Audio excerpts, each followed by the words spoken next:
Descubriendo la certeza en la búsqueda de la verdad. Muy buenas, estimados oyentes, sean todos bienvenidos a Descubriendo con la certeza en la búsqueda de la verdad. A partir de este momento nos disponemos a compartir con todos ustedes un tema, una investigación que nos sirva de herramienta para seguir avanzando en el camino de la real esencia de la verdad. Aquí en Descubriendo, cada 8 días se tocan aquellos temas que hace mucho tiempo no quisieron que supiéramos. Transmitiendo desde la Puerta de Oro de Colombia, Barranquilla, a través de Radio Cultural Planeta Conciencia, la nueva forma de sentir y pensar en la radio, y su página web www.rcpc.co, y la aplicación es RCPC Lite para teléfonos Android. Hoy estaremos acompañándoles Juan Manuel Pombo, Salín Jacir y quien les habla, Neil Barrios. Sean todos ustedes bienvenidos a Descubriendo.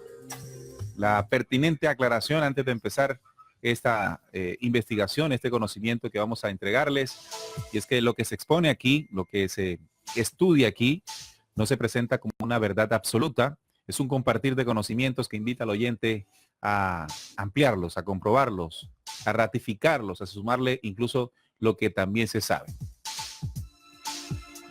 Recuerden que rechazar la información es una actitud negativa de nuestra propia inteligencia que no debe prosperar. Pero aceptar de tajo significa que aún estamos en el impulso de la creencia, donde estamos esperando respuestas de personajes o líderes que encabecen algún movimiento. Bienvenidos todos. Recuerden que pueden participar a través del chat de la página rcpc.co.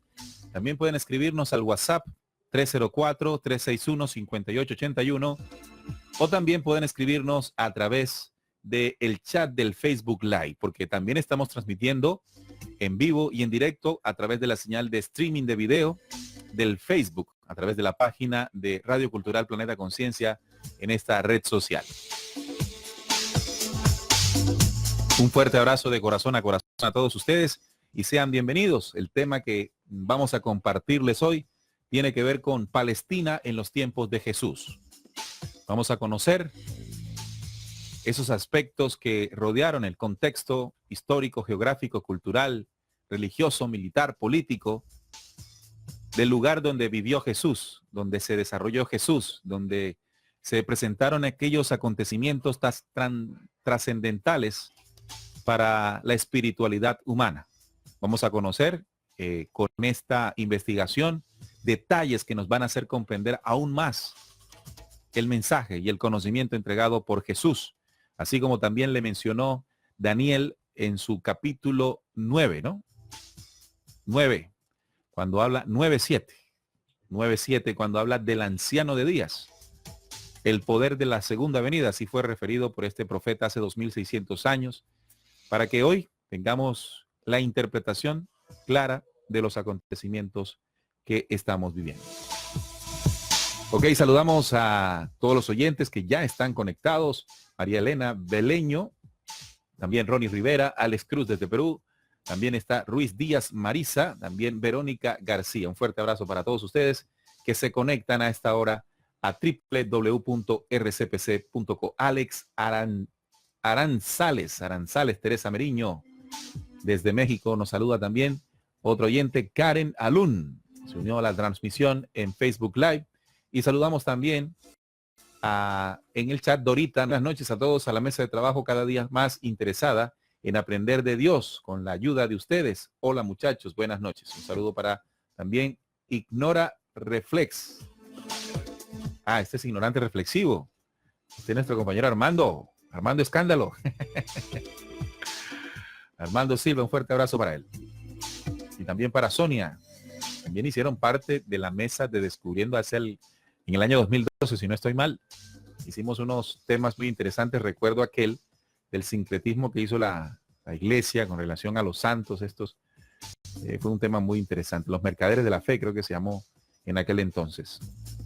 Estos temas se pueden descargar aún. Están allí colgados en nuestra página de Descubriendo, www.rcpc. Descubriendo.com.co. Pero por RCPC también se entra. Oiga, también queremos saludar a William Matamoros, que está en los Estados Unidos, en Nebraska.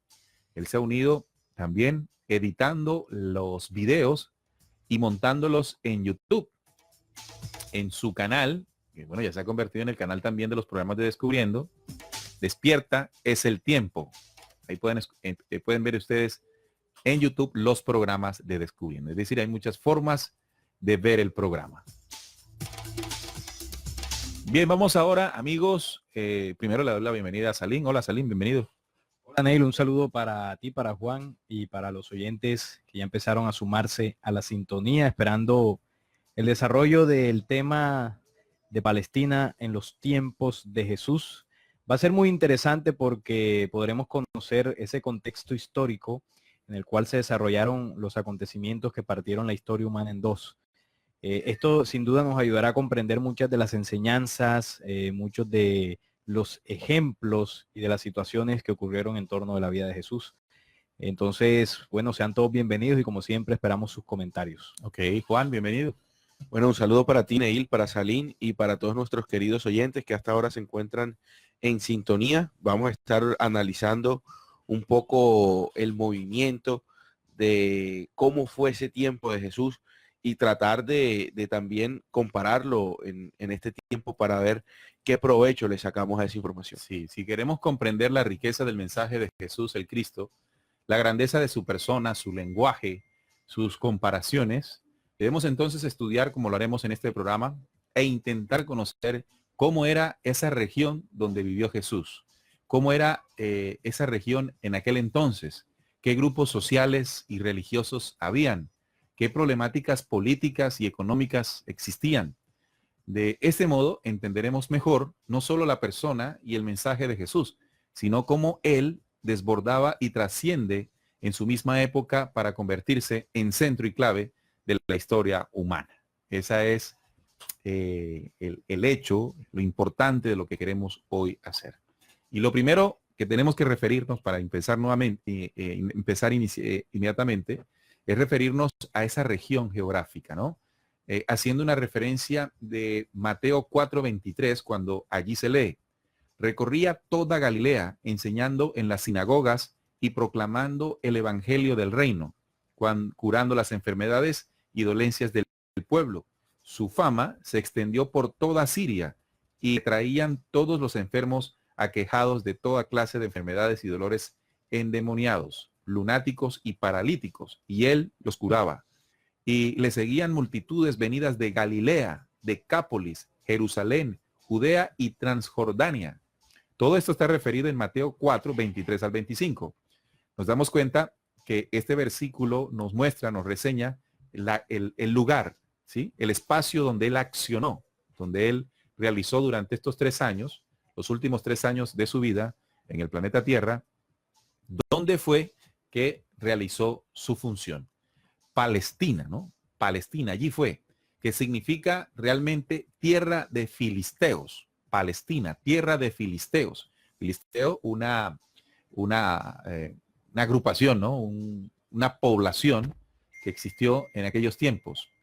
Ha recibido diversos nombres a lo largo de la historia, como Canaán, antes de que Jesús existiera, Israel, Judea, y hoy día se le sigue llamando incluso Tierra Santa. Es un territorio de Asia Occidental, situado entre el Mediterráneo al oeste, con Siria al norte, el desierto de Arabia al este y la península del Sinaí al sur. Es una franja de tierra en forma de trapecio de 50 y 100 kilómetros en sus bases y de 220 kilómetros de altura. El clima de Palestina se caracteriza por tener veranos calurosos y secos e inviernos templados y no demasiado lluviosos. Su agricultura es muy parecida a la del secano español, en las llanuras cereales y en la sierra vid, olivo e higuera. Importante ese dato, ¿no? De oeste a este se puede distinguir en Palestina 3 grandes regiones. Primero, la llanura costera, la que está cerca del mar Mediterráneo, la zona montañosa que recorre el país de norte a sur a ambos lados del río Jordán en el centro, y la depresión del río Jordán, es decir, al oriente, en la que se llama o lo que se halla en el Mar Muerto y el Mar de Galilea, llamado también Mar de Genesaret o Lago de Tiberíades. El Jordán, el río, divide el territorio en dos grandes regiones, la Cisjordania al este del río y la Transjordania al oeste. En la Cisjordania se encuentran escalonadas de norte a sur 3 regiones claves, Galilea al norte, Samaria al centro y Judea al sur. Estos datos son interesantes, muchachos, que los tengamos en cuenta para ubicarnos en la conformación geográfica, ¿no? Al norte encontramos una región llamada Galilea, en el centro Samaria y al sur Judea.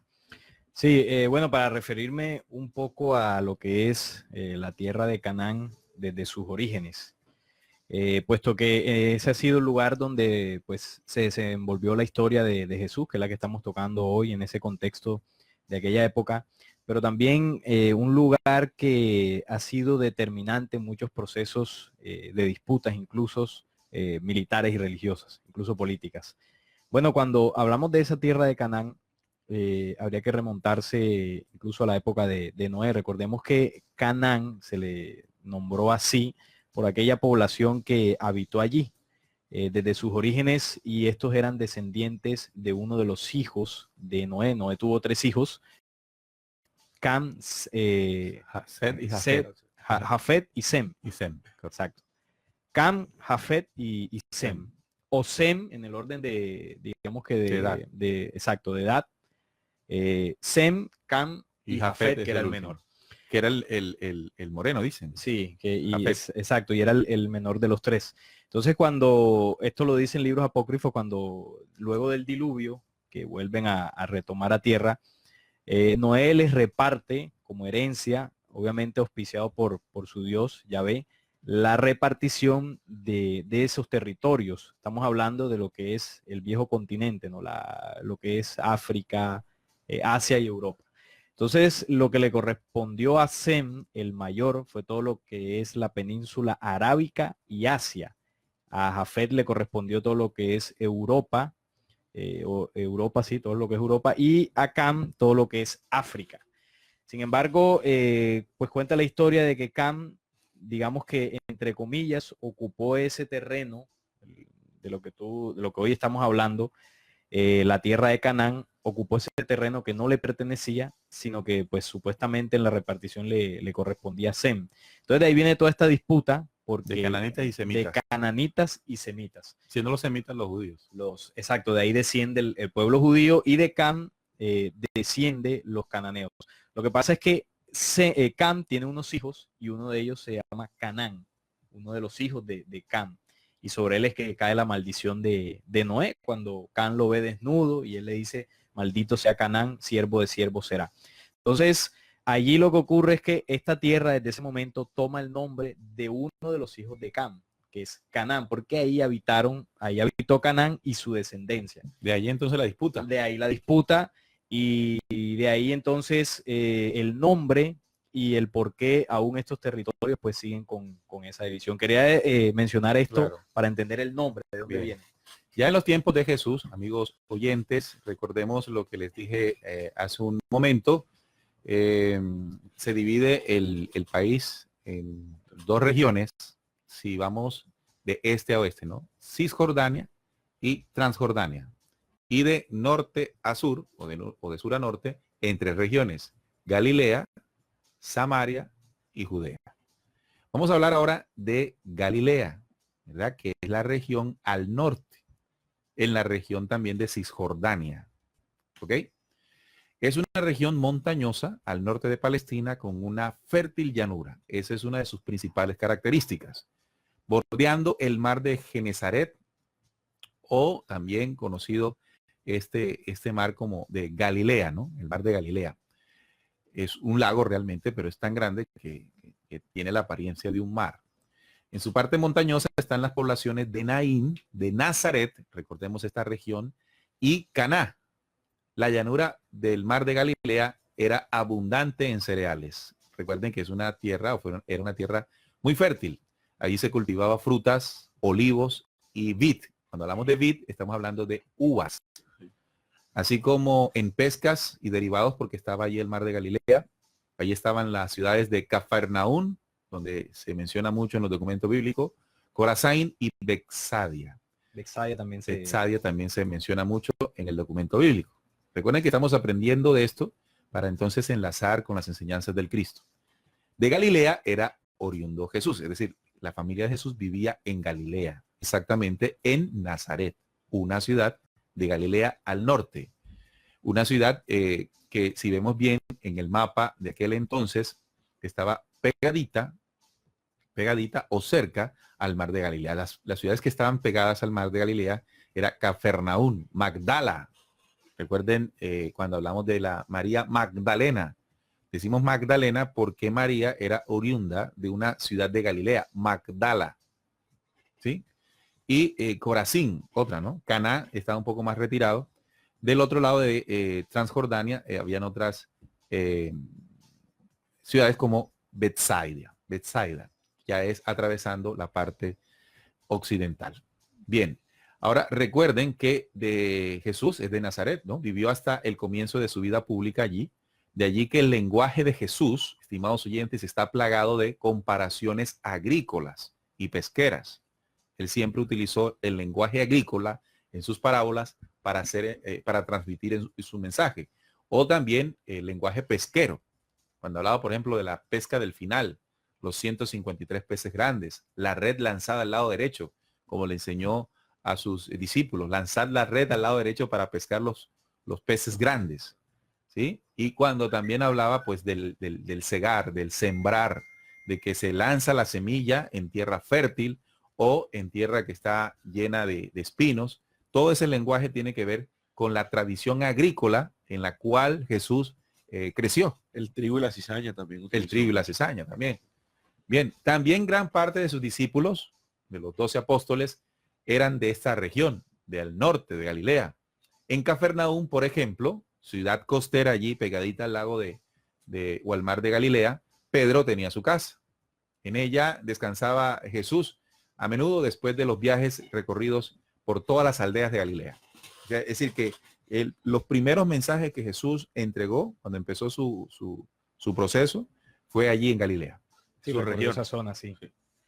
Y bueno, y curioso el dato de que descansaban allí en la casa de Pedro porque, bueno, él fue el primero, digamos, el primer discípulo que él llama junto con sus hermanos, con su hermano. Y uno de los primeros, ¿no? Uno de los primeros, exacto, sí. Estuvo ahí entre los primeros. Y bueno, interesante porque ellos recorrían toda esa zona inicialmente, que era donde, como tú decías, ponían los ejemplos de la pesca, sobre todo porque era una zona pesquera. De hecho, Pedro era pescador.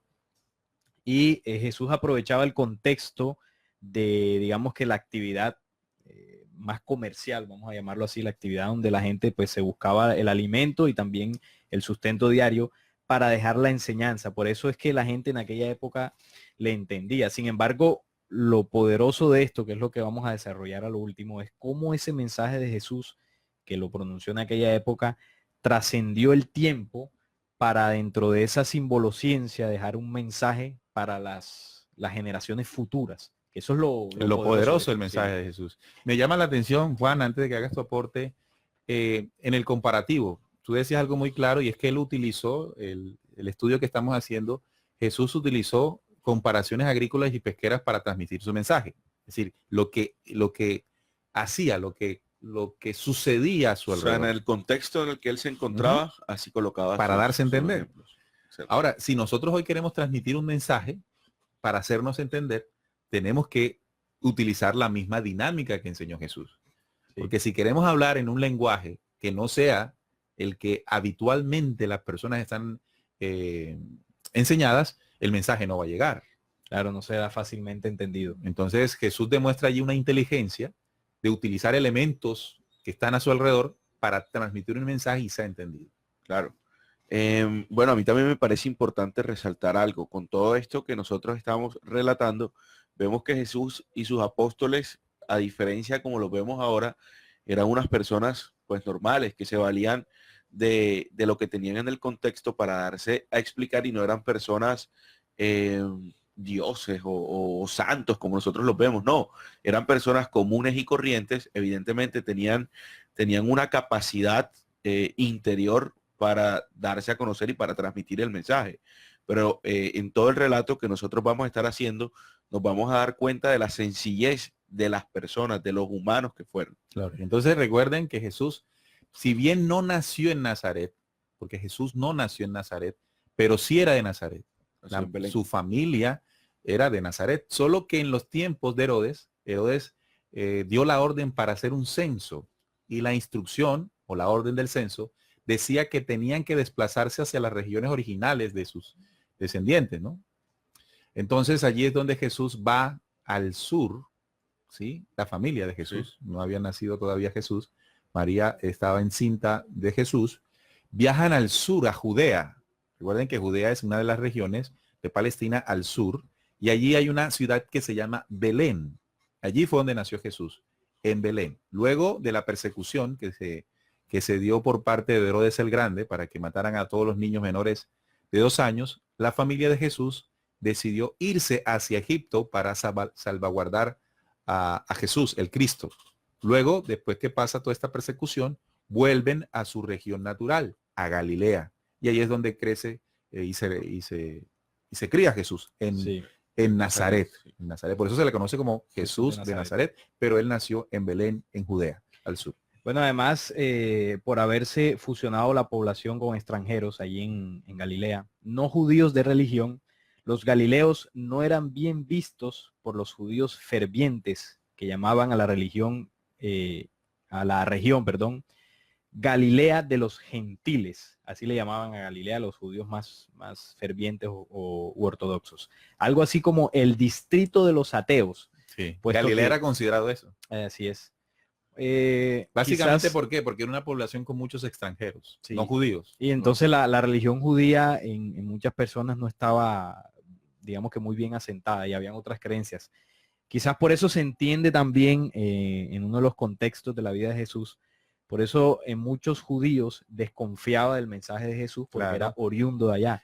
Decía, hay una parte que dice, ¿cómo algo bueno va a venir de Galilea, de Galilea, del norte? De esa región. De región llamada la Galilea de los gentiles. Claro, había la desconfianza, ¿no? La desconfianza por el mensaje de Jesús, puesto que venía de allí. Y aquí entendemos el por qué. Porque uno lee el documento bíblico, esto no lo explica. Hay que indagar sobre cómo se movía esa región, la gente, cuál era lo que, digamos, profesaban en cuanto a religión. Entonces aquí se entiende. Además, está también Samaria, que está situada. Pero antes de que pases a la segunda región del centro, porque estamos en Galilea, sí. La condición de Galilea como una población que también había muchos extranjeros, no judíos de religión, y la hacía, como lo decía, un distrito de los ateos, demuestra cómo Jesús también comenzó a transmitir su mensaje en un lugar con estas condiciones. Difícil. Dándome a entender a mí a nivel personal, que el mensaje de Jesús no era un mensaje solo para los judíos, como en algún momento se llegó a pensar. Este era un mensaje para judíos y gentiles. Como Pablo de Tarso muy bien lo supo ver, lo supo visionar y lo supo ejecutar, transmitir, ¿no? Creando las 7 iglesias. Ahora sí, pasemos a la segunda región, que está en el centro. Recuerden, Galilea, Samaria y al sur Judea. Sí, Samaria está situada entre Galilea y Judea. Es fértil y con alto nivel urbano. Sus habitantes nunca fueron auténticamente judíos de religión, sí, ya que muchos de ellos descendían de colonos extranjeros. Por esto se entiende la fragmentación, vamos a llamarlo así, entre la tradición y religión judía y aquellos que venían o que eran oriundos de Samaria. Los samaritanos eran seguidores de la ley, admitían solo el Pentateuco, rechazaban el resto de los libros del Antiguo Testamento y no reconocían a Jerusalén como centro religioso. Ellos tenían su templo en el monte Garizim, en Siquén. Entre ellos es una ciudad de Galilea, de Samaria, sí. Recuerden que son regiones y dentro de estas regiones habían ciudades. Claro. Como decir la costa Caribe y hablar de Santa Marta, de Barranquilla. Exactamente. Entre ellos y los judíos existía un odio mutuo. Ciudades importantes en Samaria eran Siquén y Cesarea. Aquí se entiende también, estimados oyentes, cómo en aquel pasaje del capítulo 4 de Juan, cuando Jesús habla con la samaritana, él le dice la samaritana le dice a Jesús que si la salvación viene por por medio de los judíos. Primero le pregunta dónde es la verdadera adoración. ¿Dónde es la verdadera adoración? Porque Y él le como- dice, Como se creía que era en Jerusalén, Jerusalén está ubicada en Judea, al sur. claro, Y Samaria tenían ellos su propio templo, el de Garizim. Entonces había una disputa de ¿Dónde dónde era era la la verdadera adoración? adoración. y él le dice, ni en el monte, ni en Jerusalén. Los verdaderos adoradores del Padre lo harán en espíritu y en verdad. Ahí se entiende también cómo el Que no, mensaje es en de un, Jesús que no es en un templo. no la es en un adoración. templo y mucho menos en el templo judío. Mejor, exacto. Entonces él ahí muy inteligente le enseña a la samaritana, pero No, es fíjate que hay una cosa interesante allí, que cuando Jesús entabla una conversación con ella, inmediatamente ella identifica que él no era de la región, que era judío porque había nacido en Belén, siendo él de Galilea, sí, pero era reconocido como judío. Se le decía judío el que había nacido en Judea, Al sur. al sur, y era el distrito, la región donde estaba el templo. En Jerusalén estaba el templo que está en el sur. Entonces, inmediatamente nos hace ver que había una fuerte división sí, entre samaritanos, los habitantes de Samaria, y los judíos, que eran los habitantes de Judea, al sur. Y, Claro. y los del norte, que eran Galilea, eran prácticamente Extranjero. eran entonces, los que sobran, el valle de los que sobran, porque estaba ya en un distrito al norte, donde eso estaba mezclado con mucho extranjero. muy extranjero, es exacto. Ahí se entiende ese contexto de división. Además también, ahora hablar de Judea O sea que las ciudades son Samaria, Siquén y Cesarea. y Cesarea. Por allá también fueron los En apóstoles Samaria, sí. y en Cesarea también. Bueno, Judea, que es la región Oramos a la tercera región de norte a sur. al sur. Ahora Sería estamos en el Judea. sur. Ok. Judea en el sur de Palestina, la más extensa y la más despoblada y pobre. La ciudad principal de Judea es Jerusalén. Su importancia es en primer lugar religiosa, pues ahí estaba el templo, ¿no? Allí está el único templo judío del mundo al que todos deben peregrinar. A este motivo hay que añadirle su importancia política, ya que es la sede del Sanedrín, cuya competencia se extiende a todos los judíos del mundo. Los dos motivos anteriores producían un tercero. Su importancia económica, hablando de Judea, ¿no? La gran afluencia de peregrinos hacia el centro de grandes negocios monetarios, de banqueros, recaudadores de impuestos, mercaderes de esclavos y de ganado. Todo esto se movía en Jerusalén en aquella época.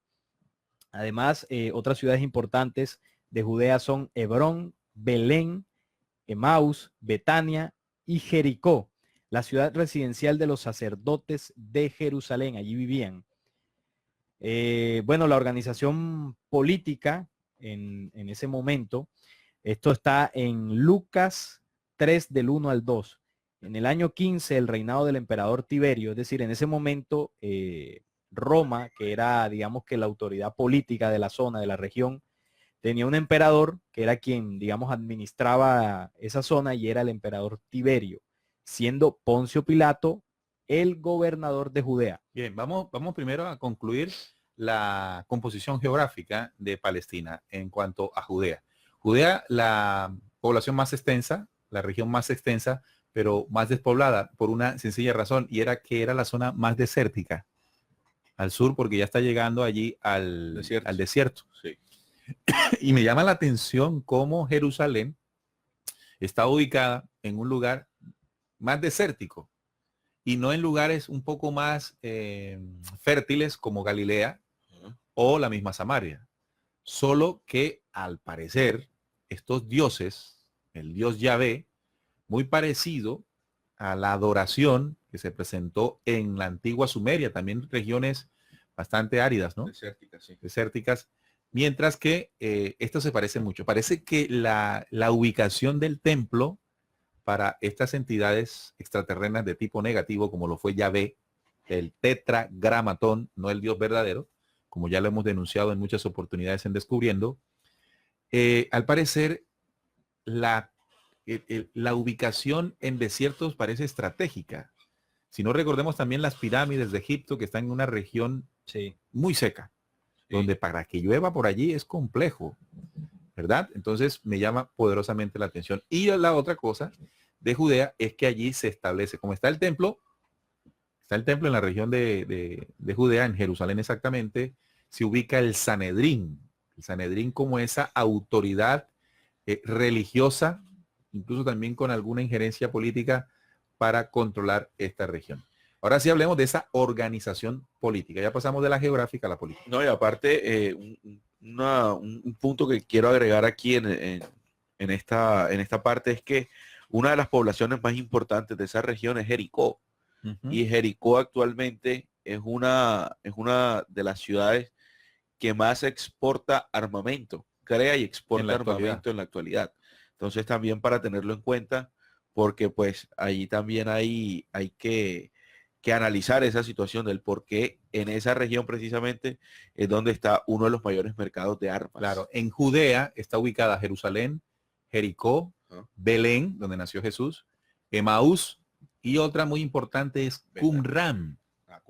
Qumran, que está a las orillas del Mar Muerto, porque la región de Judea al sur está allí bordeada por el Mar Muerto. Recuerden que Galilea al norte con el Mar de Galilea y al sur Judea allí bordeando el Mar Muerto.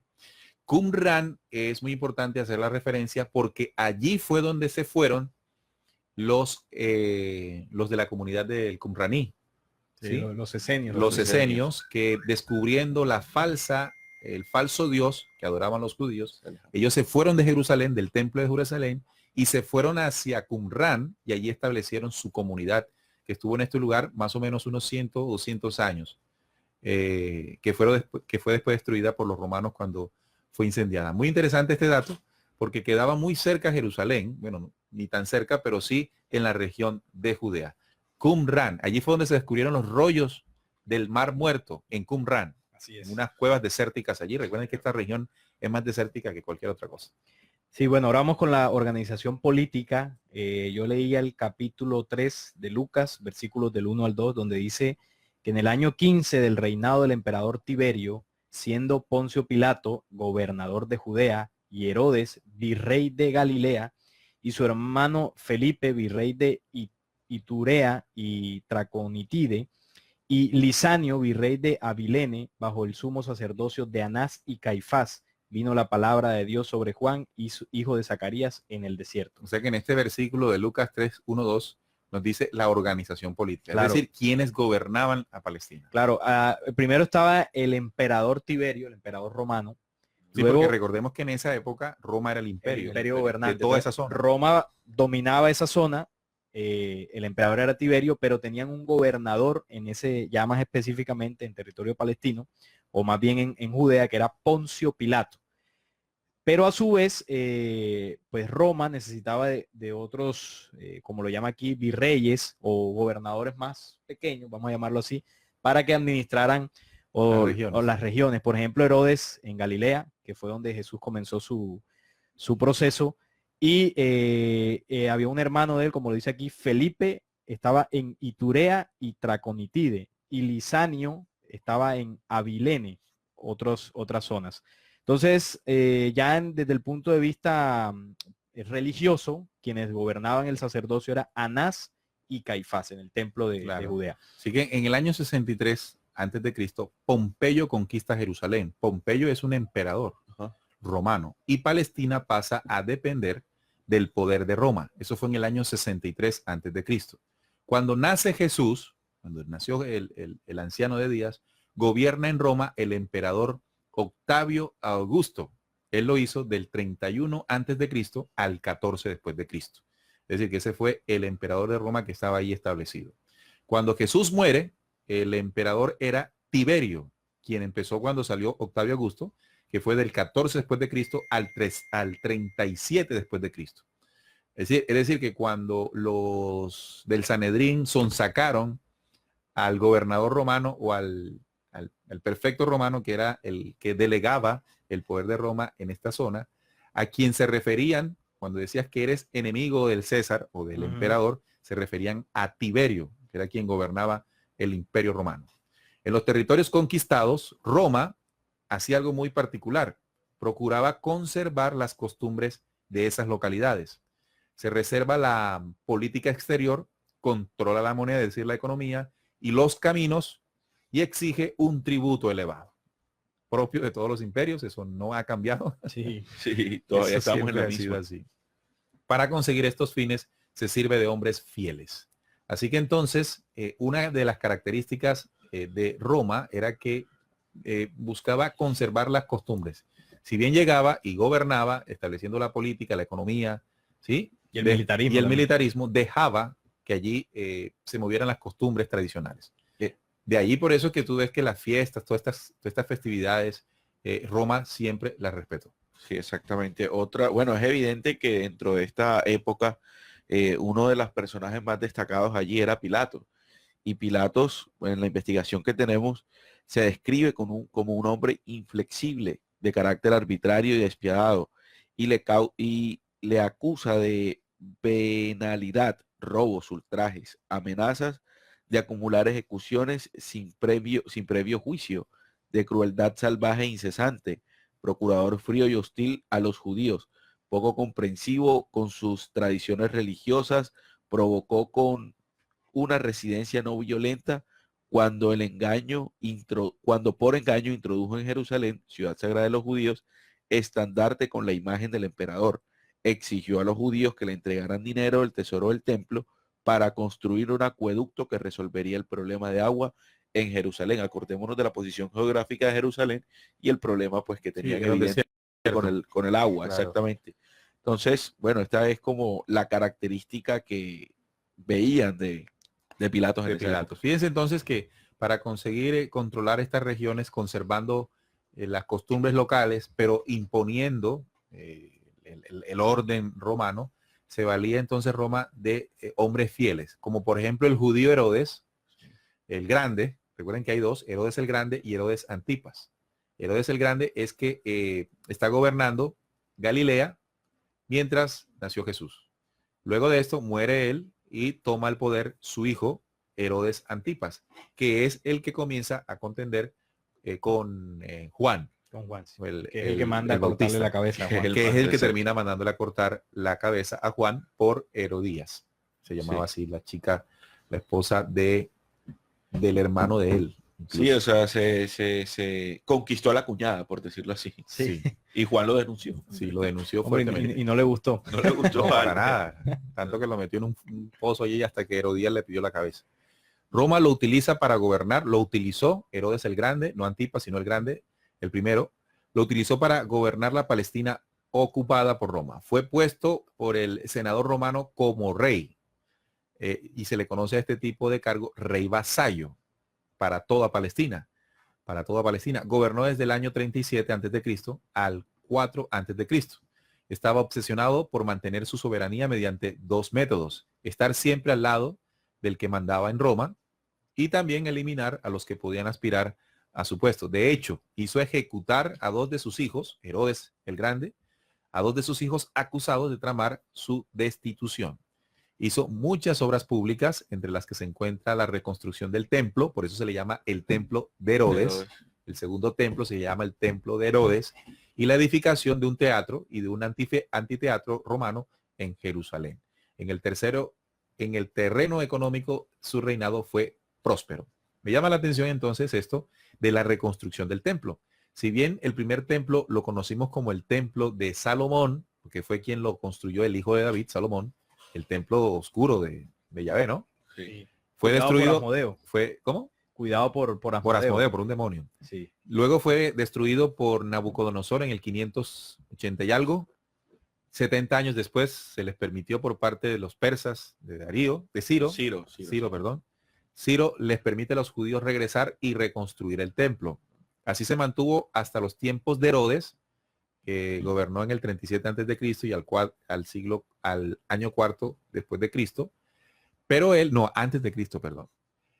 Pero él hizo una reconstrucción. Una restauración. Una restauración de ese templo y se le llamó entonces el templo de Herodes. Sí, que ahí los judíos tienen una, digamos que una inconformidad, muchos judíos, porque resulta que Herodes, como ya tú nos estás compartiendo, pues era vasallo de Roma, ¿no?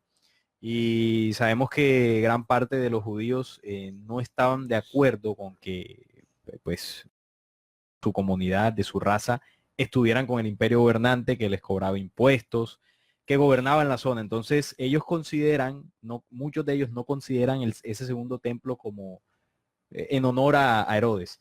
Se lo colocan más en honor a Zorobabel, que fue quien cuando regresó con los persas, cuando Ciro les permite volver, él comandó la reconstrucción. Zorobabel. Y claro, ese segundo templo, digamos que no fue totalmente destruido, porque se mantuvo hasta los tiempos de Jesús. Sin embargo, sí sufrió muchos daños, ¿no? Debido a las continuas disputas y batallas de los imperios que llegaban allá a gobernar. Lo que hizo Herodes fue reconstruirlo o remodelarlo. Y él se autodenominó en su momento ese título. El templo de Herodes. El templo de Herodes. Okay. Así que la herencia de Herodes, el grande, estamos hablando del grande, quiso que le sucedieran 3 de sus hijos partiendo el reino, pero Roma solo le admitió en calidad de gobernadores, no de reyes. Arquelao, uno de ellos, heredó Judea, es decir, al sur, y Samaria, al centro. Gobernó desde el 4 antes de Cristo hasta el 6 después de Cristo, en que fue depuesto y desterrado a causa de su crueldad. Arquelao. Roma, en su lugar, nombró a un procurador romano. El 5º procurador fue Poncio Pilato. Entonces, Poncio Pilato era gobernador de Judea y de Samaria. Y lo puso Roma porque Arquelao, hijo de Herodes, estaba desatado, ¿no? Haciendo lo que quería. Estaba muy cruel. El 5º procurador entonces fue Poncio, gobernó Judea desde el 26 al 37 después de Cristo, en que fue depuesto y que condenó, él fue el que condenó a Jesús a muerte. Y podía hacerlo porque era la zona que él gobernaba, Judea y Samaria. Entonces, Galilea al norte, no estaba gobernada por él. Entonces tenemos que hablar de Herodes Antipas, el hijo de Herodes, el grande.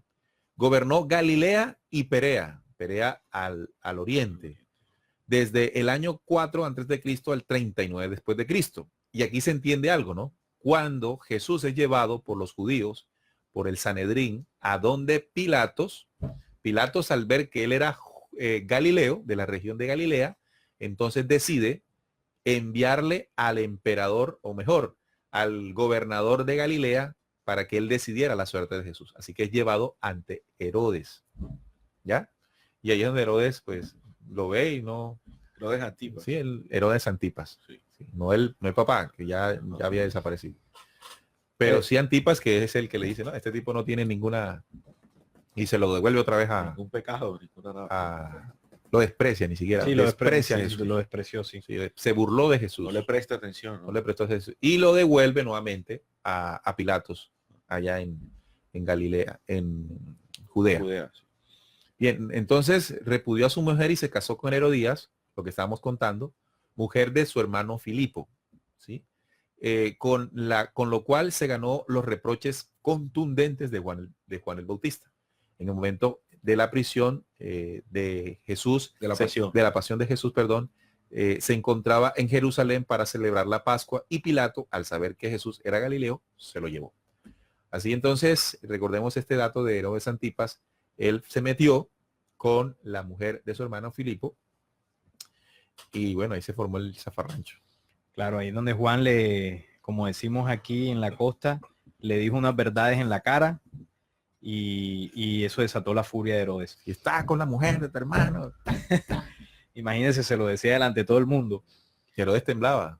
Sí. Antipas temblaba. Quien le tenía así la rabia de este mundo y del otro era la mujer. Uh-huh. Bueno, la hija de la mujer, que se llamaba Salomé, ¿no era? Salomé. Sí, la hija. Herodías tenía una hija muy linda y se llamaba Salomé.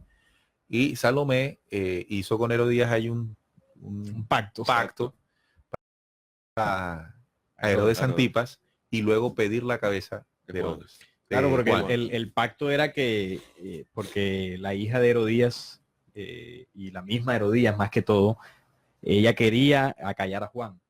Y Herodes no lo tocaba, puesto que veía que Juan era un hombre pues muy seguido por las personas, ¿no? Él sabía que se iba a meter en un problema. Y aparte le tenía mucho miedo. Exacto. Y sin embargo, el pacto que la esposa de él, digamos, le dijo fue que iba a permitir que se metiera con su hija pero sí él le traía la cabeza de Juan. Entonces ahí Que le era bailara el baile de los del 7 vientre, velos. sí. Los 7 velos, y él se dejó ahí envolver y dijo, bueno, sí, vayan y corten la cabeza. Primero lo apresaron y luego pues ahí lo asesinan. Así que la simbolociencia que queda es que Juan, representando el trabajo interior en el ser humano, se pierde por el baile de los 7 velos. Que se pueden interpretar como los 7 pecados capitales, ¿no? Correcto. Exactamente. Así es. Bueno, Bien, seguimos. sí, adelante. Entonces Filipo, otro de los hijos de Herodes el Grande, terminó gobernando Iturea y Traconitide desde el 4 antes de Cristo al 34 después de Cristo. En Judea y después en toda Palestina, el procurador romano dejaba que el Sanedrín ejerciera la justicia, pero se reservaba la pena de muerte. Es decir que si bien el Sanedrín como poder político, ya vamos a hablar de qué se trata, qué es el Sanedrín, podía hacer juicios sobre los propios judíos, mas no podía sentenciar a nadie a muerte. Esto le quedaba únicamente al poder romano, al militarismo romano. O sea, ellos podían apresar a la gente, más no Hacerle un juicio. Y hacerle juicio, sí. Exacto. Hacerle un juicio conforme a la tradición judía. Judía, Entonces ahora, después de conocer la composición geográfica. política, ya hicimos la geográfica, la política, ahora vamos a hablar del Sanedrín, ese poder al que se enfrentó Jesús. Sí, Como le decimos en algún momento, sin miedo y sin odio, Jesús se enfrentó a los dominios de la sinagoga, del Sanedrín. Bien, hablemos entonces del Sanedrín, muchachos. Bueno, el Sanedrín, que pues era un consejo, o también se conoce o se traduce como sentarse juntos, era la institución más importante de la sociedad judía, una especie de parlamento con poder legislativo, ejecutivo y judicial. Vea usted. Imagínese, eso era mejor dicho. Solo estaba limitado en sus funciones por los ocupantes romanos. Como ahora decías, pues Roma era el encargado de ejecutar la pena mayor, que es la pena de muerte. Es decir, que el Sanedrín de alguna forma... Era legislativo, poder Exacto. leyes, establecía leyes para el pueblo. Ejecutivo, es decir, que las determinaba, lo que decimos nosotros ahora el presidente. Y hacía juicio. Y hacía juicio, tenía el poder judicial. O sea, en una sola organización, el Sanedrín, Las estaban tres ramas del poder. Lo que quiera hacer Álvaro Uribe aquí en Colombia. Por eso es que se dice que es un judío sefardita. Sí. Askenazi, que son peores. Son peores y son más bravos.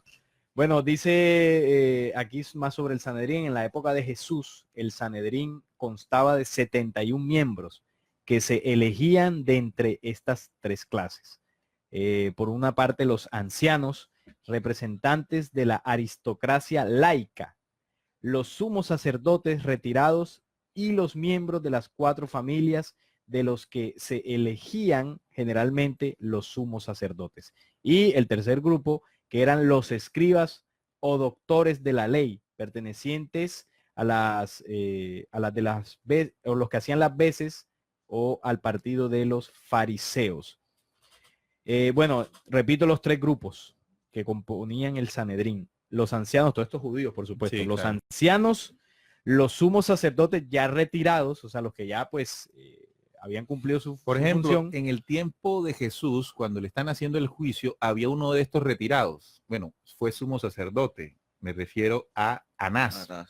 Anás Sí, era sí, sacerdote antes, pero en el tiempo de Jesús el sacerdote era Caifás. Era Caifás, sí. Y el otro grupo eran los escribas o doctores de la ley. Estos 3 miembros o de estas 3 clases sacaban 71 miembros para representar el Sanedrín. El presidente del Sanedrín era el sumo sacerdote. Su cometido era gobernar al país bajo la tutela romana.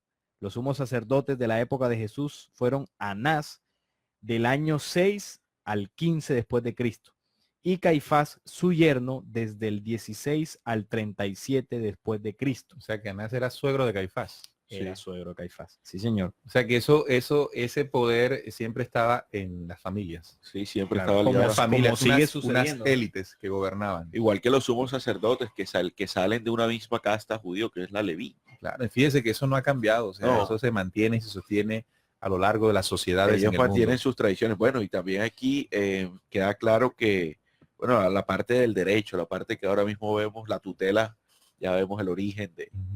El Sanedrín era a su vez el Consejo de Gobierno y la Corte Suprema de Justicia para los judíos, para todos los judíos, estuvieran en Palestina o en el extranjero.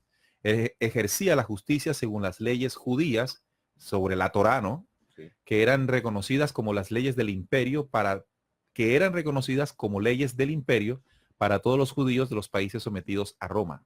Sus decisiones tenían fuerza de ley que los romanos se cuidaban de aplicar. Su competencia se extendía a todas las cuestiones religiosas y a todo lo que se derivaba de la ley judía, la Torá, la ley de Moisés. No tenía poder para condenar a muerte. Esto es algo que se reservaba el prefecto o gobernador romano, en este caso, en ese momento, Pilato. Nos damos cuenta, bueno, además de lo que estamos comentándoles, amigos oyentes, el poder que tenía el Sanedrín era evidente, ¿no? Un judío que fuera llevado acusado al Sanedrín, la llevaba de perder. O sea, aquí dice que sus decisiones tenían fuerza de ley. Sí. Era algo que se hacía, era algo verídico. Claro, porque ellos eran los representantes de la ley judía, que pues fue entregada por Moisés y dictada por su Dios. Entonces eran los representantes de esa ley, los representantes del Dios judío en la tierra. Por eso cuando el Sanedrín determinaba que un judío violaba la ley, eso era, como tú decías, meterse en problemas. Entonces, Y por ese poder que ellos sabían que tenían, pusieron a Jesús a prueba por muchísimo tiempo en cuanto al manejo de la ley que supuestamente Jesús tenía que tener por ser judío, por ser de esa tierra. Entonces, miren, ahí le pusieron varias el pruebas. Sanedrín estaba constituido por 71 miembros, como lo dijo nuestro compañero Salín, ancianos, sumos sacerdotes, bueno, todos los escribas, los doctores de la ley. Los escribas eran los que sabían escribir, los doctores de la ley eran los que hacían lectura de la ley, como ahorita lo vamos a estudiar, interpretaban. y la interpretaban. Y en el momento del juicio, entre comillas juicio, porque realmente si lo analizamos bien, nunca hubo un juicio. Para que haya un juicio justo, tiene que haber testigos, tiene que haber un cargo claro y contundente contra el acusado, tiene que haber una defensa, y tenía que hacerse en horarios específicos. Pero, ¿qué pasó? Cuando se llevó a Jesús allí al Sanedrín para ser juzgados por ellos, no estaban los miembros mínimos que tenían que estar para hacer un juicio. No había una defensa para Jesús. Estaba solo allí. Sí. Estaba completamente solo y además no había una imputación de cargos oficial. Estaba más bien, era por lo que se comentaba, los rumores, señalamientos. por los señalamientos que incluso el mismo sacerdote Caifás, en un momento determinado, para acelerar la cuestión, le preguntó que si él era el hijo del Dios Altísimo. De la respuesta de blasfemia, ya lo sentencian a muerte. Y la hora en que fue el juicio de noche. De noche. Sí. Entonces ahí vemos una condición que incluso se sostiene. ¿Cuántas veces hemos visto procesos de famosa justicia donde se violan todos los mecanismos de justicia y terminan condenándose a inocentes o no condenando a culpables? Eso sigue ocurriendo. Esas leyes fueron escritas desde ese tiempo y ellos aprendieron a cómo violentarlas. No, y también, por ejemplo, las grandes organizaciones que perjudican al mundo fueron creadas en horas nocturnas. Por ejemplo, la Reserva Federal. La Reserva Federal fue una ley que se aprobó 24 de diciembre a las horas de la noche. La medianoche el 23 de diciembre. Exacto, la medianoche el 23 de diciembre. Entonces, vemos que por época y por hora violaron pues toda la soberanía que se podía tener en ese momento. Son señores de la noche. Ellos son señores de la oscuridad. Ellos siempre han hecho su bandidaje en la noche, en medio de las fuerzas y de tinieblas que siempre han sabido manejar estos, y lo voy a decir por el nombre, estos perversos. Vamos ahora a las instituciones religiosas y sobre todo a las fiestas, ¿no?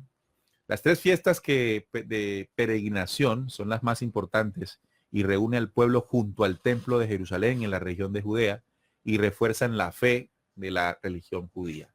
La primera fiesta que se hacía en ese tiempo, todavía se sigue haciendo, es la fiesta de la Pascua. ¿Sí? ¿De qué se trata la fiesta de la Pascua? Para que usted sepa de qué se trata eso.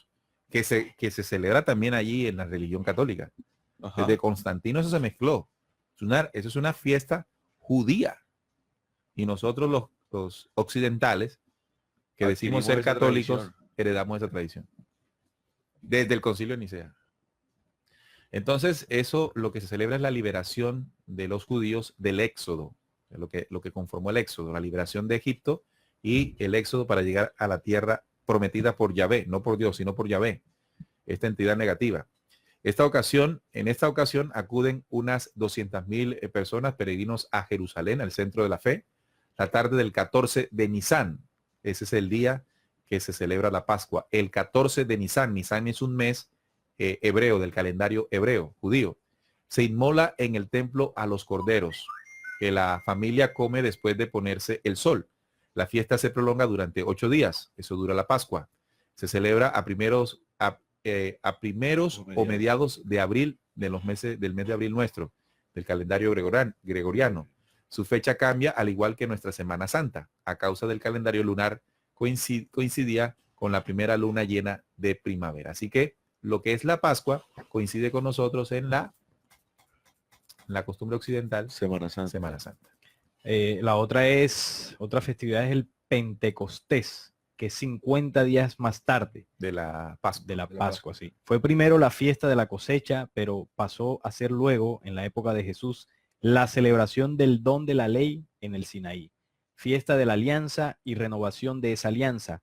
Se celebraba a finales de mayo a primeros de junio, dependiendo de la fecha de la Pascua. Una celebración que sigue hasta nuestros días, pero fíjense que es de origen judío y se celebra en corrientes evangélicas, cristianas, que pues le han puesto otras connotaciones, pero ya aquí conocemos su origen. Claro, entonces aquí lo que estamos ratificando es que las religiones modernas, las religiones occidentales, tienen su fundamento en gran parte de sus aspectos a la religión judía, a la del Dios Yahvé.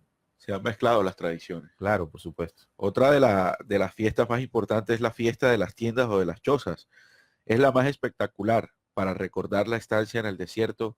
Cada familia se hacía una choza de remaje en los alrededores de la ciudad. Se celebra a mediados de octubre. En el mes, pues en el calendario gregoriano. Okay. Todo esto está relacionado también a cosechas, a situaciones también como solsticios y equinoccios. Ajá. Sí. Que ellos saben aprovechar. Otro aspecto, culto y adoración. Otro aspecto dentro de lo que religión. Es el tema religioso es el templo. El templo de Jerusalén era el otro polo de la vida judía. En él se celebraba a diario el culto a Yahvé y los sacerdotes ofrecían los sacrificios. El templo significaba la presencia permanente del Señor en medio de su pueblo. Imagínese usted eso. Es evidente que estos sacrificios y culto cesó en el momento en que el segundo templo es destruido en el 70 después de Cristo. Algo que pues los judíos anhelan, ¿no?, fervientemente, que el tercer templo sea reconstruido para reanudar la adoración y culto a Yahvé, pues en el lugar donde debería ser, según ellos. Y también el tema de los sacrificios de sangre. Recordemos que los holocaustos de animales en el templo judío eran tremendos, eran miles. Y era una tradición que se cortó, pero obviamente en el momento que se reconstruya se reanudará el tema de los sacrificios de sangre. Me llama también la atención otra cosa muy importante en la tradición del templo, y es que significa literalmente la presencia o la permanencia de Yahvé en medio del pueblo. De hecho, cuando ellos estuvieron en el éxodo, él permanecía en medio de ellos, de allí que se le construyó una tienda. Sí. Lo que era el templo portátil. ¿Cómo era que se llamaba esto? El tabernáculo de reunión. Allí era donde Yahvé aterrizaba y estaba en medio de ellos. Sí. Luego, cuando ya Salomón es rey, hace una edificación, ya una estructura como se conoce. De allí entonces la tradición moderna de creer que cuando se va a una iglesia, algún templo, alguna cuestión de esta, está uno ahí en medio de Dios. Pero, cosa que Hechos de los Apóstoles dice que ningún templo hecho por mano humana, Dios no habita en templos hechos por manos humanas. Es casa de Dios. Dios no habita en templos hechos por manos humanas. Y aquí queda descubierto que este templo no corresponde a un templo del Dios universal, sino de Yahvé, esta entidad extraterrena. Por eso también de ya este punto que estamos hablando, muchas de las enseñanzas de Jesús enseñó mucho dentro del templo de los judíos y hizo muchas enseñanzas con respecto a él. Recuerdo aquella cuando decía que el templo sería destruido, pero en 3 días volvería a levantarse. Muchos en ese momento entendieron que pues estaba refiriéndose al templo literal, que de hecho fue destruido, Pero bueno, el mensaje va más allá porque en el mismo versículo dice que él estaba hablando era del cuerpo, del verdadero templo.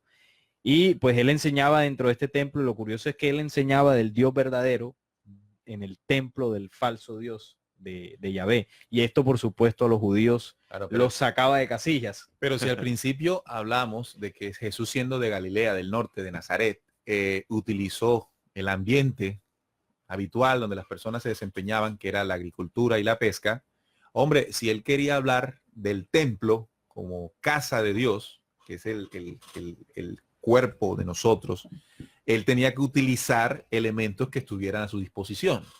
Iba al templo para hacer referencia a lo que es verdaderamente el templo, porque él decía, el templo no solo es la casa, no es solamente piedra, es la casa de Dios. No podrá ser destruido mientras Dios esté en él. Destruir el templo y en 3 días lo reconstruiré. Efectivamente no se estaba refiriendo a ese templo. Otra cosa muy importante es que estando en el templo desafía el poder de los del Sanedrín. Allí en el templo. Es decir, Jesús se metió en la cueva del lobo y allí, estando allí, los desafió. ¿Sí? Cuando se acuerdan le dice generación de víboras. Serpientes. Que coláis el mosquito, pero traigáis el camello, que cierran el reino a los hombres de manera que no entran ni ustedes, ni dejan que otros entren. Eso lo hizo allí en el templo. Eso está en Juan 8:44, exactamente. Es impresionante entonces el poder de Jesús en el sentido de desafiar ese poderío, como lo hemos venido definiendo, del Sanedrín allí mismo, en sus barbas. ¿No? Y además también otra enseñanza que dejó Jesús cifrada es que cuando él lanza la frase de que derrotáis el templo y en 3 días será reconstruido, en ese momento él tuvo como un encuentro con Judas, exactamente, que Judas le reprocha porque le consigue supuestamente una cita con el Sanedrín, el señor que tenía la mente más abierta de todos ellos. Y Jesús le dice una cosa impresionante. Le dice, Judas, abre tu corazón, no tu mente. Exactamente. Judas, abre tu corazón, no tu mente. Entonces ahí está dejando claro que no era el templo de piedra como tal. Era un cifrado. Era un cifrado. Era un cifrado que Judas no entendió por la condición de Judas, como aquí lo tocamos ya en un programa de traición. Bien, otro aspecto en la vida religiosa de aquel momento era indiscutiblemente la ley, dada por Yahvé, el impostor, a Moisés. Debía ser explicada y adaptada a las circunstancias cambiantes de la vida. Ello dio lugar a la ley oral o tradiciones de los padres. El trabajo de interpretación y adaptación de la ley fue realizado por los escribas o doctores de la ley, los doctos de la ley, que eran los teólogos de la época, los juristas.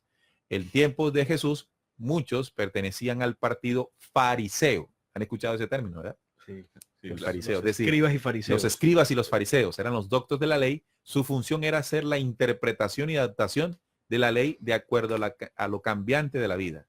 Estos fariseos gozaban de una gran autoridad ante el pueblo. Los fariseos. Ahorita vamos a hablar un poquito de estos señores, porque también hay que hablar de los saduceos. El otro punto dentro del contexto religioso era el tema del sábado o el sabbat. Junto con la circuncisión eran de las prácticas más sagradas.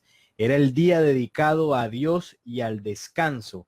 No se podía trabajar ni llevar encima más de medio kilo de peso, estimados oyentes, y solo se podía caminar alrededor de 1 kilómetro. O sea, era un día pues de locha, ¿no? Sí, para estar acostado. De tranquilidad. Y bueno, por esto Jesús se ganó bastantes enemigos. Pero fíjate, no solo era de locha. ¿Qué es lo que ocurre hoy? Era un día para llevar las ofrendas, para llevar los sacrificios, los holocaustos, ¿sí? Entonces no se podía trabajar, era para enfocar la atención del pueblo hacia el cumplimiento de esas leyes de la Torá. Sí, que sigue replicando hoy. Claro, algo que quería tocar en el punto anterior de la ley es que también Jesús abolió ese término de la ley como tal cuando dijo que la ley no está escrita en piedras, sino que está hecha carne en el corazón de los hombres. Es allí también cuando vemos que Jesús se sale de esa ley transmitida por esa entidad negativa de Yahvé y empieza a dar pautas para encontrar esa esa verdad dentro de cada uno de los hombres. Correcto. Entonces el sábado, ahí es donde Jesús le da la enseñanza a José, a Arimatea, de José de Arimatea, cuando le dice que el sábado es para el hombre y no el hombre para el sábado. Sí. Dios creó al sábado para el hombre y no el hombre para el sábado. Inmediatamente tumbando una de los pilares de la fe o de la religión judía, el sabbat, porque estaba dedicado a la adoración a Yahvé, y cuando Jesús curaba y hacía todo esto el sábado, estaba diciendo claramente que no había que adorar ese día a ninguna de estas entidades diabólicas. Por supuesto, también estaba el tema de la sinagoga. Pues uno es el templo, que es el lugar central de adoración, y el otro es la sinagoga, que era el lugar de reunión de los judíos para la oración y el estudio de la ley. Es decir, al templo se iban a hacer los sacrificios y todo el ritual. En la sinagoga ya era el lugar de estudio, más aún que el templo, o sea, se estudiaba más que en el templo. Claro. Lejano para muchos y donde solo iban en las fiestas. Es decir, que en Jerusalén estaba el templo, pero en los diferentes lugares de Palestina habían sinagogas. Es el lugar donde se forja la fe y la piedad del pueblo. La ceremonia se dividía en dos partes. Primero el Shema, que terminaba con una bendición. Después se hacía la lectura de la ley, iluminada por un texto de los profetas y seguida por una homilía. Eso era lo que se hacía en la sinagoga.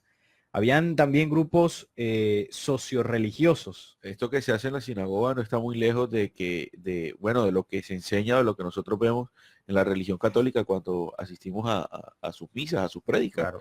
Es el mismo patrón. Es el mismo patrón. La catedral y las iglesias que están en la... Sí. No, y también cuando uno entra, uno ve este común denominador, que vendría siendo, decía, se divide en dos partes. Primero el Shema, que terminaba con una bendición, después se hacía la lectura de la ley, iluminada por un texto de profetas y seguida por una homilía. Claro. Eso es lo que hace la religión católica en sus iglesias. Claro. Ahora, recordemos el momento en que Jesús, entrando en una sinagoga, no en el templo, entró en una sinagoga, tomó el rollo de Isaías y dijo que él era el Mesías. El que estaban esperando. Eso lo hizo dentro de una sinagoga. Sí. Ahí se metió, cogió uno de los rollos porque ahí se estudiaba.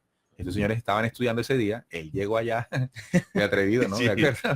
Llegó allá, tomó el rollo que anunciaba la llegada del Mesías y lo leyó. Todo el mundo estaban estudiando. Cuando terminó de leerlo, dijo, esta profecía, hoy ante sus oídos se ha cumplido. Uy, tremendo. Bravo el hombre. Sí. Tremendo. Yo me imagino esos momentos. No, tremendo. Donde él dijo, no, este que está aquí soy yo. La cara de esos hombres. No, se tomaron piedras para... Sí, lo corretearon. En muchas ocasiones. Tuvo que salir corriendo de la sinagoga. Jesús era un hombre muy especial. Definitivamente lo era. Tenía claridad absoluta de lo que vino a hacer y no dudó en hacerlo. Y se fue a los lugares donde tenía que hacer cumplimiento de muchas cosas. Eso demuestra su carácter, demuestra su entrega por el propósito de consumar la obra del Padre Altísimo en el hombre terrestre, como él lo vino a hacer. Bien, otro de estos personajes son los sumos sacerdotes, ¿no? Dentro de los grupos religiosos. Sí, que era el máximo responsable del templo y presidente del Sanedrín. Gozaba de una gran dignidad y una situación económica confortable. Bueno, eso no ha cambiado mucho en los sumos sacerdotes actuales. Pertenecía al partido saduceo y era colaboracionista con el poder romano. Su cargo era vitalicio. Sí, como el papado, sí. Como el papado, sí. Pero los diversos precursores nombraban... procuradores nombraban y destituían al sumo sacerdote cuando querían, ¿no? Cuando de pronto el sumo sacerdote hacía algo que estaba mal. Entonces, generalmente pertenecían el sumo sacerdote al partido saduceo. Entonces hablemos de los saduceos. Ellos pertenecían a la clase alta del país. Era la aristocracia sacerdotal, era la crema innata. Y grandes propietarios, tenían tierras, eran ricos. Sí. Qué cosa más loca esto, ¿no? Esto no ha cambiado. Usted ve los grandes pastores y tienen la tula. Billetísimo, claro. Está dentro del ranking de las personas más ricas del mundo. Claro, entonces por eso era que Jesús les daba durísimo. Sí. Durísimo, les decía hipócritas. Así le llamaba hipócritas. ¿Sí? Imagínense que les alcanzó a decir sepulcros blanqueados, que por fuera se ven bonitos, pero por dentro están llenos de huesos y de toda porquería. Hoy también. Porque cuando habla de un sepulcro está hablando de pues, donde meten un muerto. Muertos, sí. O sea que de todas maneras les llamó muertos, con un encaje o un envase bonito, pero tú sabes qué es pararse enfrente de unos sacerdotes de eso y decir eso. no, Jesús, No, y la también autoridad que tenía era tremenda. No, y también cuando entró al templo y empezó a destruir todo el comercio que estaba por ahí. Claro, a los cambistas. Pero en el símbolo era, están predicando, están haciéndose ricos con el mensaje del Dios. Con la fe. Fíjate Eso no ha cambiado. que esto que estamos hablando nos hace cambiar ese concepto del Jesús pasivo. Sí, porque ese hay que Jesús, conocer el gente. contexto. Claro. Cuando tú conoces el contexto, a ti te dicen qué es el Sanedrín, que por ejemplo un sumo sacerdote era un tipo que tenía la plata, tenía tierras, era de la aristocracia. Tenía poder, ¿no? Claro. Y Jesús, mal, allá de Galilea, del norte, donde eran puros pescadores y todo ese cuento, y llega ya a la aristocracia, se les para enfrente y les canta la tabla. Tremendo. Es tremendo. No era ningún pendejo, ¿no? No era ningún pendejo. Bueno, Preparado estaba. Sí, algo parecido de lo que hizo Jesús en esa época es lo que vienen a hacer. Ya nosotros hicimos el programa Los Dos Testigos. Ahora mismo, cuando empiecen a salir los dos testigos, empezarán también a decir verdades que causarán igual de Tendrán que revolución que en enfrentarse. esa época. Exacto, porque se van a enfrentar a toda esa crema innata que está haciendo, está manejando y controlando las cosas a sus antojos, promoviendo la desigualdad y todo esto. Y de esta manera, pues también van a ser mal vistos por esa, por esa terriblemente situación. vistos. Exactamente. Bien, entonces estos señores, los saduceos, eran las que pertenecían a las clases altas del país, la aristocracia sacerdotal y grandes propietarios. Políticamente colaboraban con el poder romano intentando mantener el orden público. Religiosamente eran muy conservadores, se atenían a la ley antigua de Moisés, no creían ni en el reino venidero ni en la resurrección. Eran los saduceos. Entonces el mensaje de Jesús para un saduceo era contrario. Y pues cuando Jesús se le presentó al sumo sacerdote, todo lo que ellos hablaban, pues todo lo que Jesús hablaba para ellos era blasfemia. En el tema de ya los sacerdotes como tal, en Israel el sacerdocio era hereditario y se adquiría por nacer en la tribu de Leví, la tribu elegida por su Dios para que de allí nacieran todos los sacerdotes. Unos 7,000 sacerdotes se encargaban de atender el templo. Impresionante, ¿no? En general era gente pobre, vivían de las ofrendas y de oficios que se buscaban por su propia cuenta. Decía que eso se rebuscaban. Sí. Sí, A ellos les tocaba defenderse con lo que llevaba la gente. Sí, porque cuando se hace la repartición de la herencia, ¿no? De las 12 tribus de Israel, Ajá. Leví no le tocó herencia. Pues digamos que la herencia era pues el templo. Entonces esa era la parte a la que ellos Claro, se que yo dedicaban. digo que con las ofrendas que llevaba la gente no era que eran tan pobres. No, ahí se sustentaban, por Claro. supuesto. Bueno, otra de las cualidades vendría siendo los escribas, ¿no? Los escribas, la mayoría eran laicos y su misión consistía en explicar y actualizar la ley en función de los nuevos tiempos y de los problemas que se planteaban.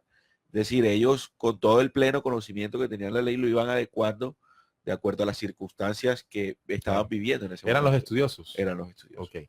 Y están por último los fariseos, ese término que es asociado indiscutiblemente a una persona falsa, ¿no? Sí. La palabra fariseo significa separado. Eran hombres piadosos que conocían bien la ley, por lo menos así se les decía, y la cumplían a rajatabla, es decir, con los ayunos, con las penitencias, con las oraciones. Ejercían una enorme influencia sobre el pueblo, hasta el punto de que los jefes religiosos seguían siempre sus consejos. Pertenecían a una clase media, es decir, hacían parte de artesanos, pequeños comerciantes. Los fariseos querían estar separados de los impuros, es decir, de los que no conocen la ley ni la cumplen. Eran nacionalistas y hostiles a los romanos, pero no usaban la fuerza, sino que esperaban un Mesías que estableciera el reino de Dios echando a los romanos del país. Se consideraban el resto de Israel y esperaban en la resurrección y sí creían en la resurrección de los muertos. Ellos tenían una visión distinta a los saduceos. Estos eran más ortodoxos. A estos también se refirió Jesús cuando hablaba de los fariseos. A ellos fue que les enfrentó. cayó encima porque como ellos querían mostrarse como puros, Sí. ¿verdad? Como los representantes puros de la ley, y Jesús les conocía sus guardaditos, entonces pues Sí, les decía, os inclináis ante la letra de la ley, pero violáis el corazón mismo de la ley. O sea, ahí les dijo, ustedes se inclinan ante el texto que tienen ahí y lo cumplen, pero la verdadera ley que está en el corazón sí la violaban. la violan constantemente. Bueno, estaban también los celotas, Celotes. era ya un Ocelotes. movimiento, ocelotes era un movimiento extremista, eran ya los revolucionarios de todo el proceso en ese momento, incluso se armaban. Su nombre significa celosos de Dios, pertenecían a las capas más pobres del pueblo, eran agricultores algunos, jornaleros, pescadores de Galilea, no se enfrentaban directamente con el ejército romano, sino que organizaban revueltas y asesinatos aprovechando las reuniones masivas, solían esconderse en las cuevas de Galilea y contaban con el apoyo de las clases populares. Entre los seguidores de Jesús había antiguos celotes como Simón el celote y también Judas Iscariote. Otro grupo eran los esenios, que hablamos ya al principio del programa, que eran una especie de monjes que vivían en una comunidad a orillas del Mar Muerto, la comunidad de Qumran, En Judea.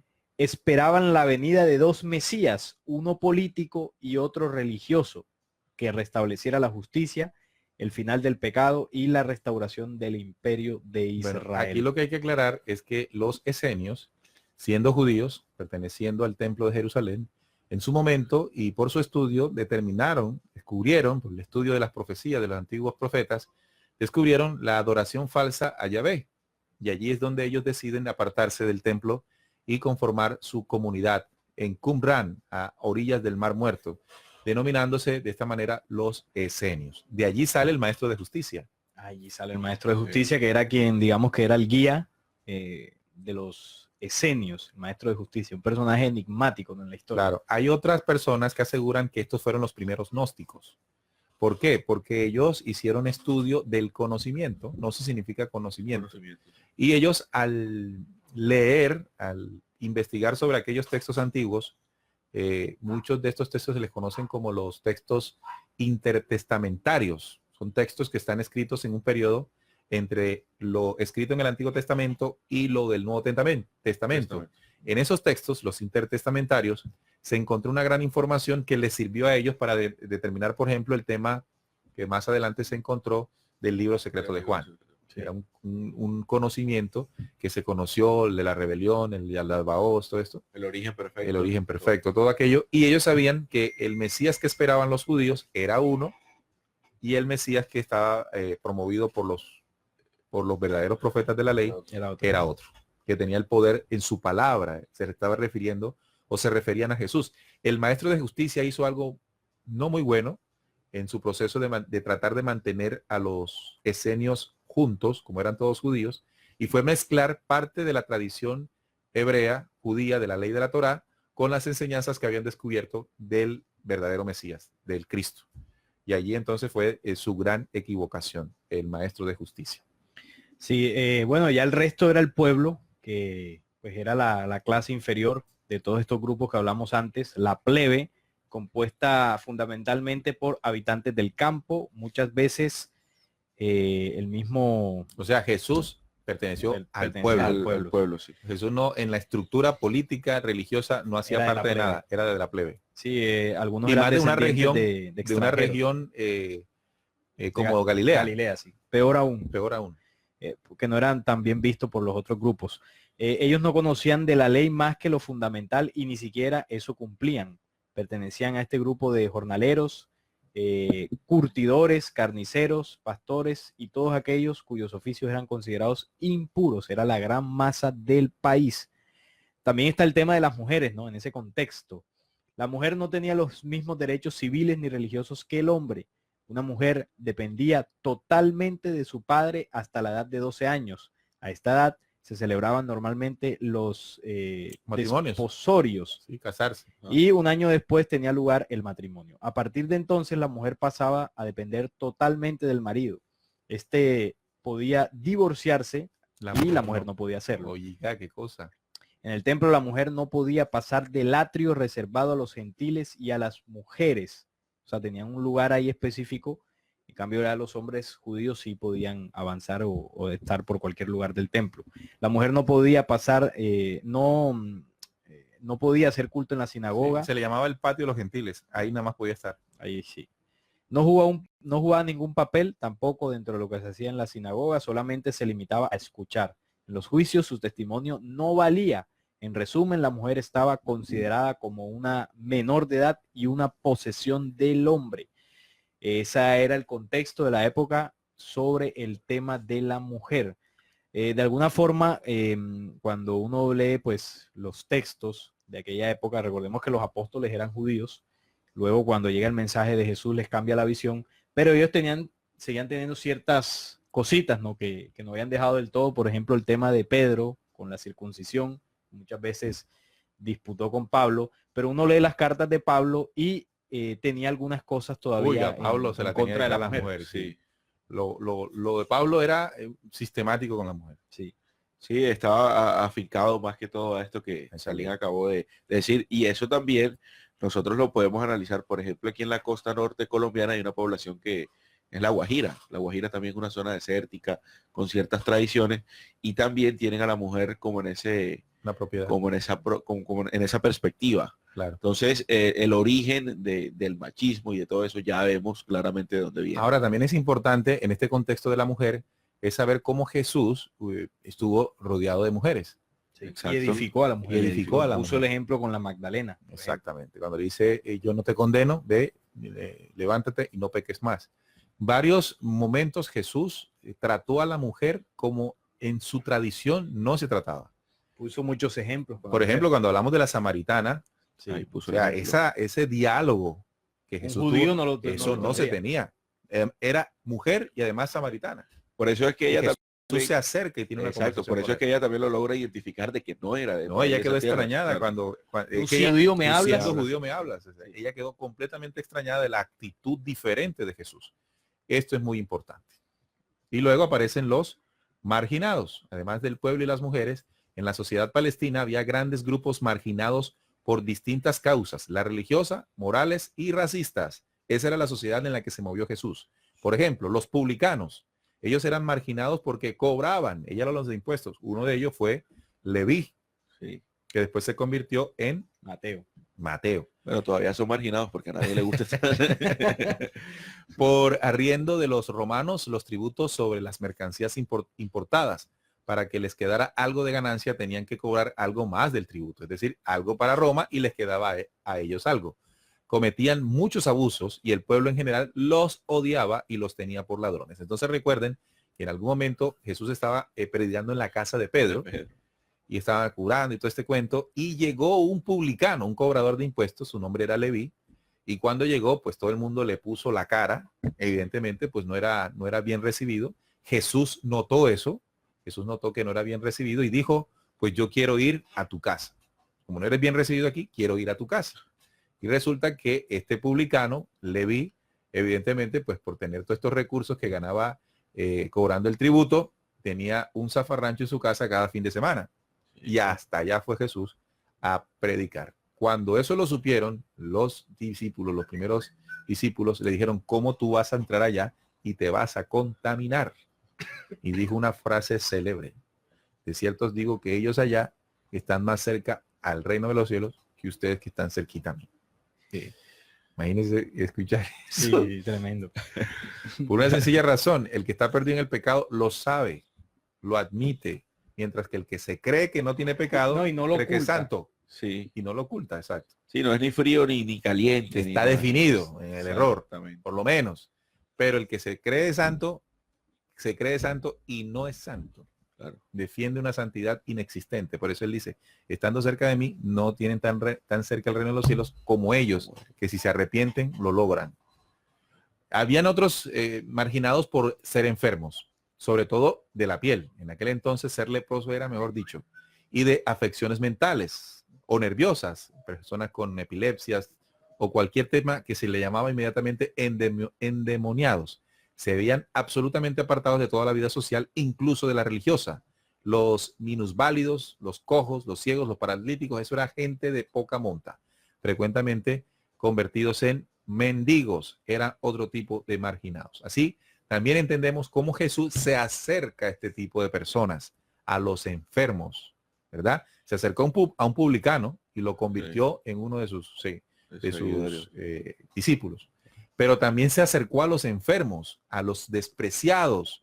Se acercó a ellos, habló con ellos, los limpió, los curó, los sanó, y demostrándonos lo que nunca hacían los fariseos, los sacerdotes, porque ellos vivían en la élite.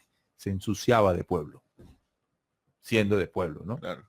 Y eso es una cosa interesante que nos hace comprender a Jesús, pero también es un mensaje para nosotros, ¿verdad? Sí. Es un mensaje para nosotros de sencillez y de humildad. No ponernos allá en las élites creyendo que porque tenemos esto o lo otro somos más que los demás. Tenemos que tener la sensibilidad de acercarnos a este tipo de personas, que son igualmente así, personas. Y los otros marginados eran los gentiles. El tercer grupo de marginados. ¿Quiénes eran ellos? Los que no eran judíos. Y se les consideraba pecadores públicos, como las prostitutas, las adúlteras. Eran discriminados por motivos orales religiosos. Y Jesús también se acercó a ellos. Sí. Es decir, los pecadores, las prostitutas, las adúlteras. Se le acercó una adúltera y le dijo, el que esté libre de pecado, que le lance la primera piedra. Luego se acerca, no la señala, sino que la reivindica. Qué interesante saber todo esto. Que en el contexto, en el mensaje de Jesús, o más bien en la práctica del mensaje de Jesús, no hay marginación alguna. Ninguna. Es para todo el mundo. Claro. Y de esa manera, pues, nosotros podemos lograr identificar también a los verdaderos seguidores del Cristo, como él mismo lo decía, en espíritu y en verdad. Es con este tipo de acciones, por ejemplo, como nosotros nos podemos dar cuenta si el mensaje que nos está transmitiendo una persona es real o es una fantomima. Porque, por ejemplo, yo no me pinto a Cash Luna acercándose a una población de indigentes para ayudarlos. Imagínese dónde vivía Jesús. Imagínese dónde vivía Jesús, con quién andaba Jesús, con quién se rodeó Jesús, con pueblo. Sí, claro. Ahora, entendiendo esto que estamos hablando, comparémoslo, por ejemplo, con la figura del Papa. ¿Dónde vive el Papa? No, en el Vaticano. Semejante élite. Y veamos dónde vive el Papa en el Vaticano.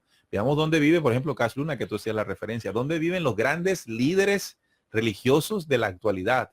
Y comparemos esa postura, esa forma de vida, con la del Cristo. Y allí es donde vamos a darnos cuenta de lo que el mismo Jesús decía. ¿Cuáles serán los verdaderos adoradores del Cristo?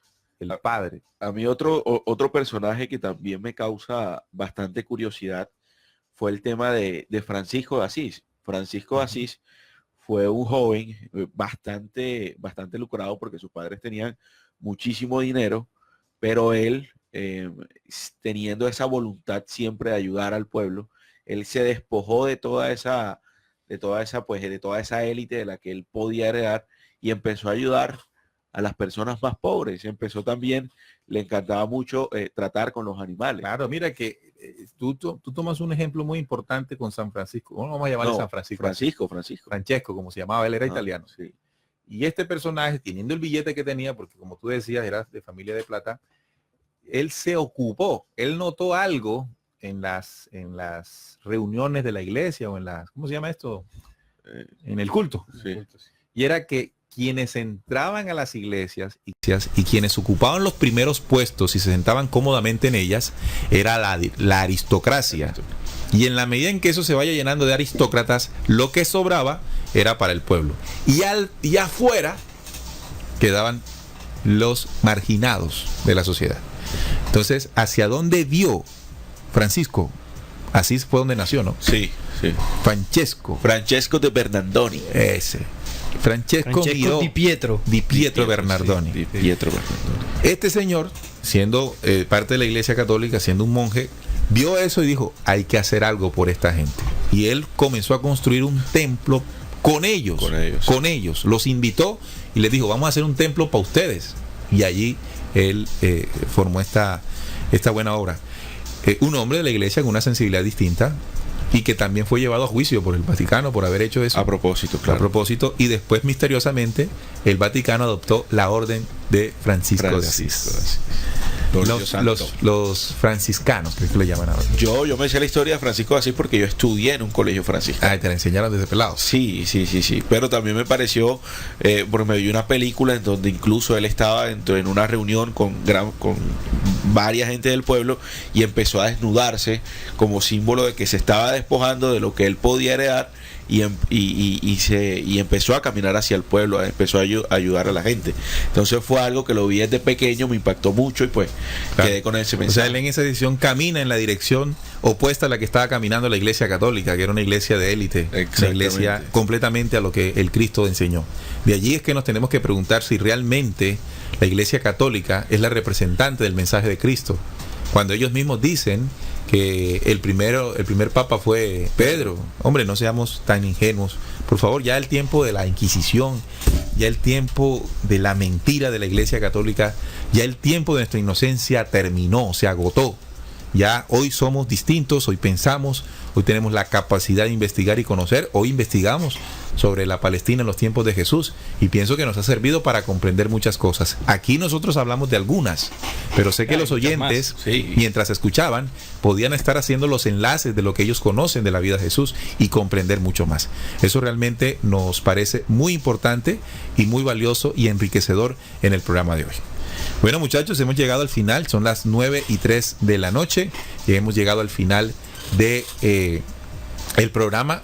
Muy chévere, muy enriquecedor. Esperamos que los oyentes pues así lo hayan vivido. Vamos a saludarlos para así entonces. Muchos oyentes que nos han escrito, bueno, no hemos podido, porque el tema estaba bastante extenso, sacar un espacio para saludar.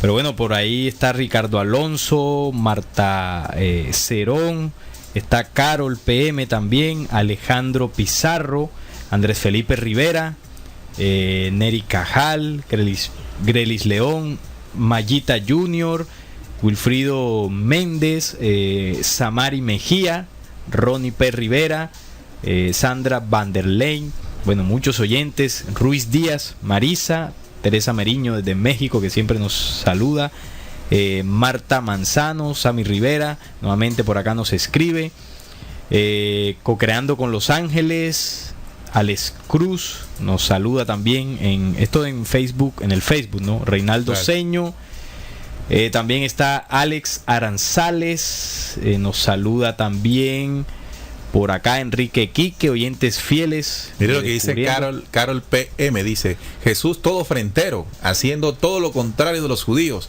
Es ahí cuando comprendí que Jehová no era su padre. Claro, cuando se estudia a profundidad de eso, sin el velo religioso, se entiende fácilmente. También está Joselito del Rosario desde República Dominicana, Joan Ortiz, Elvira Flores, Eduardo Vélez, Edgar Josué, José Norbey, bueno, muchos oyentes en el Facebook. Voy para el WhatsApp. Omaira Gallego, Víctor Matías, bueno, muchos oyentes, Alba Varela también, Carlos Alberto, Mayerly Andrea, bueno, ahí están los oyentes que nos saludaron. Si se me pasó alguno, de antemano, disculpas. Bueno, saludamos a nuestros oyentes en el grupo de WhatsApp de oyentes fieles de RCPC. Ya sabes, si nos está escuchando y quiere ser parte de este grupo de oyentes fieles de RCPC en WhatsApp, escríbanos al 304-361-5881. 304-361-5881. Condición: oyente fiel de RCPC, nada más. Y buscador de la verdad, por supuesto. Saludamos a Diana Hernández desde los Estados Unidos, Héctor Hernández también.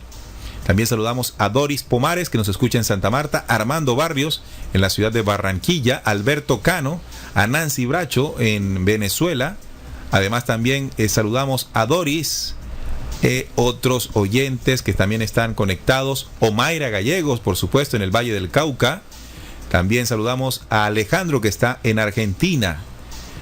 Bueno, bastantes mensajes de nuestros oyentes fieles en sintonía, escuchando el programa del día de hoy. Sí, también por acá por la emisora de RCPC también tenemos bastantes saludos. Dice Dorita: buenas noches a todos en la mesa de trabajo, cada día más interesada en aprender de Dios con la ayuda de ustedes.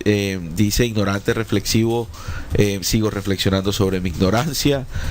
Anónimo dice: hola RCPC, saludos a los integrantes de la mesa de trabajo, aquí atentos al programa desde Montañita, Ecuador. Berenice y José, un gran abrazo para ellos. Dice ignora reflex, dice: quien desató la justicia primera persecución contra Jesús fue una figura siniestra llamado Augusto. Durante su reinado se convocó el censo. Entonces, él era uno de los emperadores romanos en ese momento. Así es. Dice la orden vino de Roma, ¿no? Sí. Ajá, dice Roma necesitaba censar para los impuestos. Los censos siempre es para cobrar. Para cobrar, sí. Por aquí también dice: los sigo desde hace 2 meses y los felicito. Por favor, sigan adelante. Saludos desde La Paz, Bolivia. Soy Cristel Troche. Un abrazo también. Gracias para nuestro hermano boliviano. Exactamente. Fuerte abrazo para él. También William nos dice: saludos Neil, Juan y Salín. Aunque no puedo escucharlos ahorita porque estoy en el trabajo, ya saben que paso pendiente de cada programa. Desde Grand Island, Nebraska. Les saluda William, la señora Irene y la flaca. También nos saluda Javier Osorio. La flaca es la esposa de William. Él con mucho cariño le dice la flaca. La flaca es una canción también. ¿Cómo le dices tú a Sharon? Baby. Baby. Amor. Bueno, también Miguel de España nos saluda. Un fuerte abrazo para todos nuestros oyentes que nos han escrito y han participado en el programa. Muy contentos de poder compartir con todos ustedes. Y les invitamos a que nos acompañen el próximo viernes nuevamente aquí a las 7:30 de la noche con otra temática importante, de interés, interesante para ustedes, los oyentes fieles de RCPC. Hoy conocimos más del entorno de Jesús, el anciano de días, para comprender nada más y nada menos que esas enseñanzas que promueven un despertar, una resurrección para el hombre terrestre. Ojalá haya servido para que todos tengamos esa sensibilidad al mensaje.